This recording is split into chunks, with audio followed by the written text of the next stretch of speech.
Okay, so I am going to watch Tycho Brahe, the Scandalous Astronomer, because apparently we are distant related cousins. And action. How do you imagine the life of a scientist, but at age 2 was kidnapped to be raised by his uncle instead? His parents didn't seem to mind. It wasn't long before his own measurements were more accurate than those in his books. Tycho got into a bit of an argument with another student at a party over a mathematical formula, resulting in a sword duel and Tycho losing a good-sized chunk of his nose. After that, he was said to have worn a realistic prosthetic of gold and silver that he would glue onto his face. Ta-da! Fortunately, Tycho didn't need his nose to continue his astronomical work. He kept studying the night sky and creating all sorts of instruments, including a building-sized quadrant for measuring the angles of stars. The publication of this discovery granted him rock star status and offers of scientific positions all over Europe. See, he was a rock star. Wanting to keep him at home, the King of Denmark offered to give Tycho his own personal island with a state-of-the-art observatory. This observatory was more of a castle, containing formal gardens, rooms for family, staff, and visiting royalty, and a lab for studying alchemy.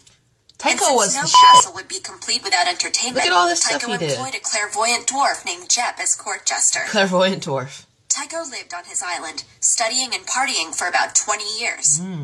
But after falling out with the new Danish king, he took up an invitation from the Holy Roman Emperor to become the official imperial astronomer in Prague. Ooh. There he met another famous astronomer, Johannes Kepler. Kepler. He became his assistant. He was too polite to leave the table to relieve himself, deciding to tough it out instead. Uh-oh. Bladder infection and died a few days later.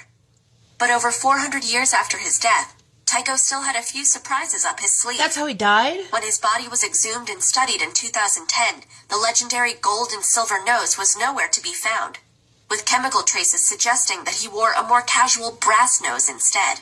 Oh, well. Tycho's mustache hair was also found to contain unusually high levels of toxic mercury. But the next time you think scientists lead boring lives, dig a little deeper. A fascinating story may be just beyond the tip of your nose. Cool. Okay, so what I got from this is that he died from a bladder infection. That I did not know. That sucks. If you have to go to the bathroom, never hold it. This should be like a given. But let this be a lesson to everybody that if you have got to go to the bathroom, do not hold it. It's especially bad for women.